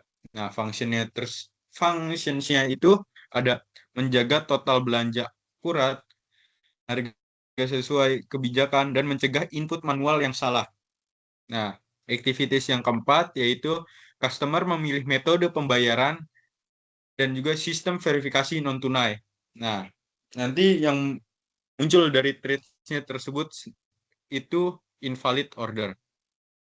Sedangkan controls-nya itu digital signature of written signature. Fungsinya sendiri yaitu memastikan pembayaran valid, transaksi hanya lanjut jika pembayaran sah, mengurangi resiko kerugian. Selanjutnya di activities yang kelima itu transaksi berhasil.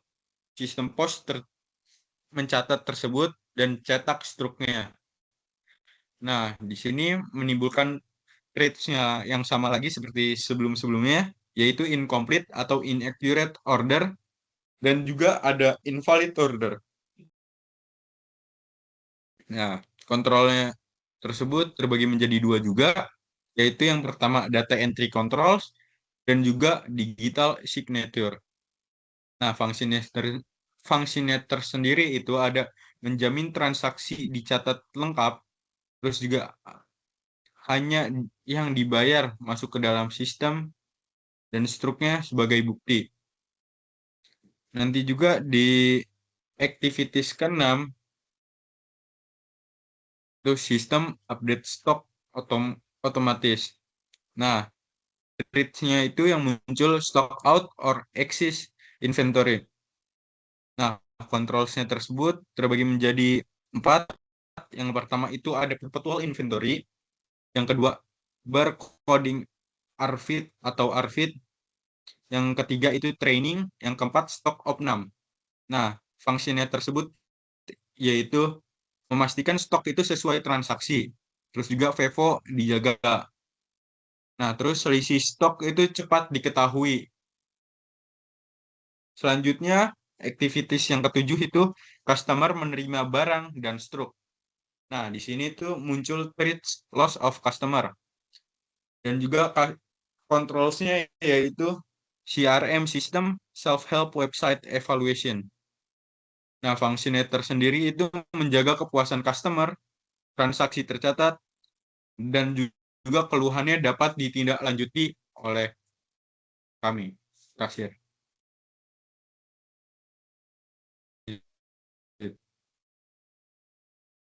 Selanjutnya ini trade and control dari inventory. Nah, di sini activities yang pertama itu petugas toko menerima barang dari DC dan juga nanti memeriksa jumlahnya, kondisinya, kadaluarsa, dan kode dari barang tersebut. Nah, traits yang muncul tersendiri itu purchasing goods of inferior quality. Nah, kontrolnya tersebut ada dua.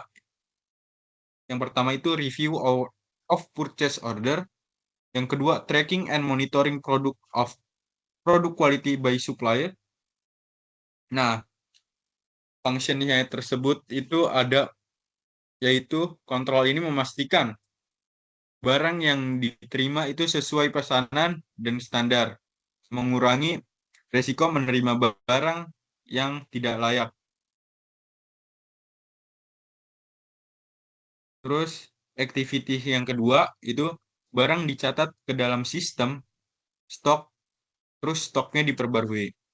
Nah, traits yang muncul itu ada satu, yaitu stock out and excess inventory. Nah, kontrolnya sendiri itu ada 3. Yang pertama itu perpetual inventory system. Yang kedua, barcoding or RFID tags. Yang ketiga itu periodic physical controls. Nah, fungsinya tersendiri yaitu memastikan data stok akurat, terus juga meminimalkan perbedaan antara stok fisik dan sistem, mendukung pengambilan keputusan pemesanan ulang. Selanjutnya, activities ketiga itu, jadi barang yang diterima itu rusak atau kadaluarsa, sehingga nanti dipisahkan untuk retur kembali ke DC. Nah, traits yang muncul itu purchasing good of inferior quality. Selanjutnya nanti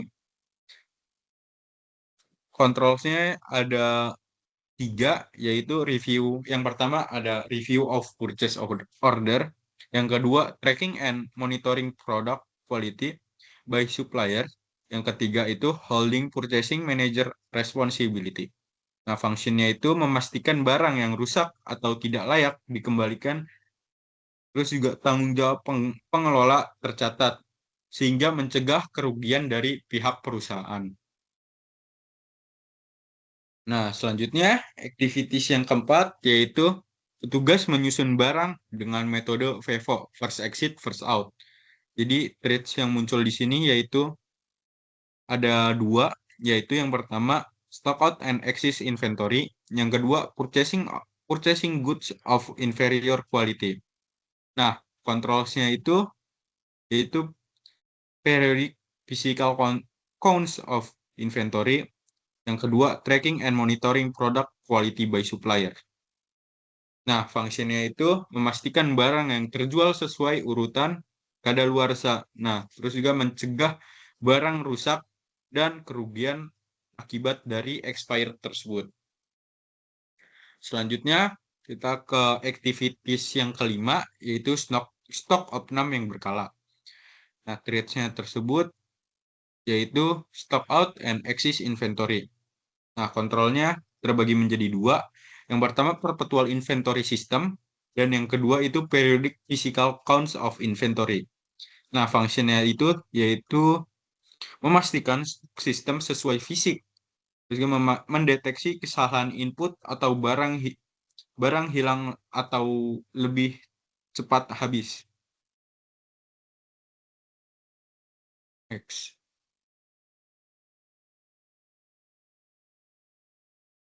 Nah, selanjutnya di sini trade and control inventory activity yang keenam, yaitu terjadi selisih stok yang ditelusuri dan diperbarui. Nah, trades-nya tersebut yaitu stock out and excess inventory. Nah, controls-nya tersebut ada dua, yaitu periodic physical counts of inventory, dan juga yang kedua review and approval of purchase requisition. Nah, fungsinya tersebut itu memastikan selisih stok itu diperiksa, terus juga pembaruan sistem berdasarkan temuan, mencegah kesalahan pemesanan. Nah, activity selanjutnya yaitu activity 7, itu sistem memantau stok minimum. Nah, traits-nya tersebut ada dua. Yang pertama itu stock out and excess inventory. Yang kedua purchasing item not needed. Nah, controls-nya tersebut yaitu yang ada tiga. Yang pertama itu perpetual inventory system. Yang kedua juga sama, perpetual inventory system. Yang ketiga review and approval of purchase requisition. Nah, fungsinya tersebut yaitu memastikan stok minimum diperiksa. Nah, pemesanan dilakukan sesuai kebutuhan, mengurangi resiko kelebihan atau kekurangan stok.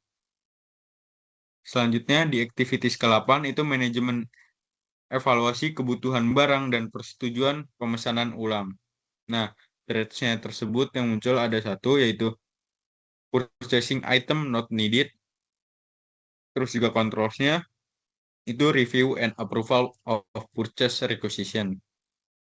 Nah, fungsinya itu memastikan setiap pemesanan dianalisis sebelum disetujui, terus juga pembeliannya efisien dan sesuai. Nah, selanjutnya ini yang activity ke-9, yaitu permintaan barang diproses ke DC. Nah, treatnya itu purchasing of unauthorized suppliers. Nah, controls-nya tersebut ada dua, yaitu maintaining a list of approved suppliers. Yang kedua, review and approval of purchase from new suppliers. Nah, functions-nya itu yaitu memastikan pemesanan hanya ke pemasok resmi dan juga menjaga kualitas dan keamanan penggandaan. Terus juga activities ke-10 yaitu DC, periksa ketersediaan, terus juga update stok gudang siap kirim ke toko. Nah, traits-nya itu ada dua. Yang pertama unreliable suppliers, yang kedua itu purchasing from unauthorized suppliers. Nah, controls-nya itu ada 3. Yang pertama purchasing only from approved suppliers, terus yang kedua tracking and monitoring product quality by suppliers, Terus yang ketiga, collecting and monitoring suppliers delivery performance data. Terus fungsinya itu memastikan pengiriman tepat waktu, terus jumlahnya sesuai, kualitas dijaga, dan minimalkan keterlambatan stok di toko. Next.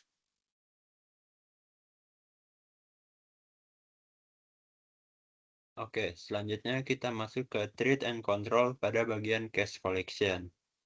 Di sini yang pertama, aktivitiesnya itu kasir, closing shift, hitung kas, cocokkan dengan laporan pos. Di sini terdapat treat yaitu theft of cash.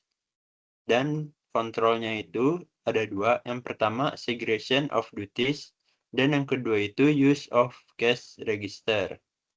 Fungsinya yaitu memastikan kas sesuai laporan pos, mencegah manipulasi kas, selisih, cepat terdeteksi.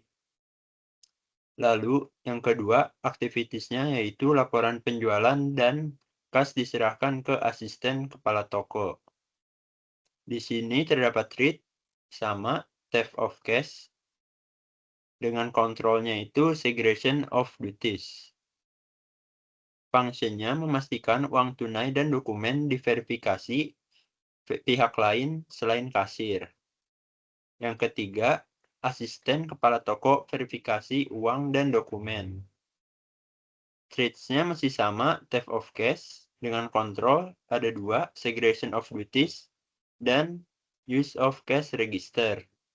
Fungsinya memastikan uang diterima dan diverifikasi, transaksi diverifikasi sebelum diteruskan. Yang keempat, kepala toko otorisasi dan tanda tangan laporan. Masih sama, treat-nya itu terdapat theft of cash dengan control segregation of duties. Fungsinya itu memberikan lapisan pengawasan tambahan sebelum kas diteruskan ke administrasi. Yang kelima, aktivitiesnya itu petugas administrasi, rekap, dan setor ke bank. Treat-nya itu ada dua di sini. Yang pertama itu ada theft of cash, dan yang kedua itu ada cash flow problem. Di sini treat-nya juga terdapat ada dua, segregation of duties dan daily deposit. Fungsinya itu memastikan kas disetor tepat waktu dan mengurangi uang fisik di toko, fungsi, dan rekonsiliasi. Yang keenam, aktivitiesnya itu bukti setor plus laporan dikirim ke petugas keuangan. Di sini treats-nya itu theft of cash dan cash flow problem juga, yang dimana treats-nya itu daily deposit dan cash flow budget. Fungsinya memastikan bukti setor lengkap dan memantau arus kas juga pencatatan. Yang ketujuh, aktivitiesnya itu petugas keuangan, verifikasi, bukti, dan laporan. Treats-nya itu theft of cash dan cash flow problem. Yang dimana kontrolnya itu dengan segregation of duties dan cash flow budget. Fungsinya memastikan penerimaan kas tercatat benar agar selisih segera diketahui. Aktivitas ke-8, petugas keuangan mencatat penerimaan kas. Treat-nya itu theft of cash dan cash flow problem. Dan kontrolnya itu dengan segregation of duties dan cash flow budget.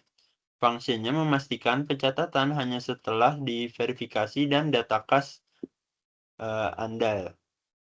Lalu yang ke-9, laporan dikirim ke kantor pusat. Di sini treats-nya ada cash flow problem dan kontrolnya dengan cash flow budget. Fungsinya memantau arus kas pusat, memudahkan evaluasi likuiditas. Dan yang terakhir, aktivitiesnya kantor pusat, rekonsiliasi, laporan, dan bukti setor. Treats-nya terdapat theft of cash dan cash flow problem. Dan kontrolnya dengan segregation of duties dan cash flow budget. Fungsinya memastikan seluruh penerimaan kas tercatat, dikonfirmasi, dan arsip lengkap. Next.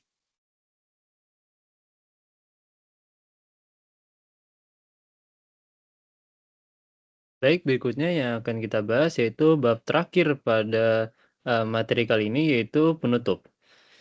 Di sini ada dua, yaitu ada kesimpulan dan saran. Sebelumnya saya akan menjelaskan yang kesimpulan terlebih dahulu. Di sini kesimpulannya yang pertama ada penerapan sistem informasi akuntansi. Nah, PT Sumber Alvaria Trijaya Tbk telah menerapkan sistem informasi akuntansi yang terintegrasi untuk mendukung kegiatan operasional mulai dari pengelolaan persediaan, penjualan, pembelian, hingga penyusunan laporan keuangan, sehingga mampu meningkatkan efisiensi dan menyediakan informasi yang cepat serta akurat. Yang kedua yaitu efektivitas pengendalian internal. Perusahaan telah menerapkan berbagai pengendalian internal seperti pemisahan tugas, otorisasi transaksi, dokumentasi yang terstruktur, pengendalian akses sistem, dan pengawasan operasional. Namun, perusahaan tetap perlu meningkatkan pengendalian untuk menghadapi perkembangan teknologi dan kompleksitas bisnis. Yang ketiga yaitu ancaman dan risiko sistem informasi akuntansi. Nah, beberapa risiko yang dapat memengaruhi efektivitas sistem informasi akuntansi meliputi kesalahan input data, penyalahgunaan wewenang, akses tidak sah, gangguan teknologi informasi, kehilangan data, dan ancaman keamanan cyber, sehingga diperlukan pengendalian yang memadai. Dan yang keempat, ada pengembangan rancangan sistem informasi akuntansi. Perusahaan perlu terus mengembangkan sistem informasi akuntansi yang lebih terintegrasi dengan memanfaatkan teknologi digital, otomatisasi proses bisnis, dan penguatan pengendalian berbasis teknologi informasi agar keandalan informasi, efektivitas operasional, dan perlindungan aset dapat semakin ditingkatkan. Dan terakhir yang akan kita bahas yaitu saran. Di sini ada 5 poin juga. Yang pertama,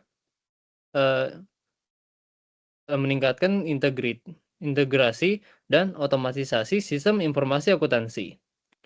Perusahaan disarankan untuk terus mengembangkan sistem yang terintegrasi antar bagian, serta memanfaatkan otomatisasi agar proses pengelolaan data menjadi lebih cepat, akurat, efisien, dan mampu mengurangi human error.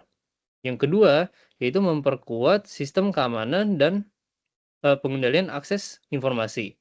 Nah, perusahaan perlu meningkatkan perlindungan data melalui kontrol akses yang lebih ketat, autentikasi berlapis, enskripsi data, dan pemantauan aktivitas pengguna untuk meminimalkan risiko penyalahgunaan sistem dan ancaman cyber.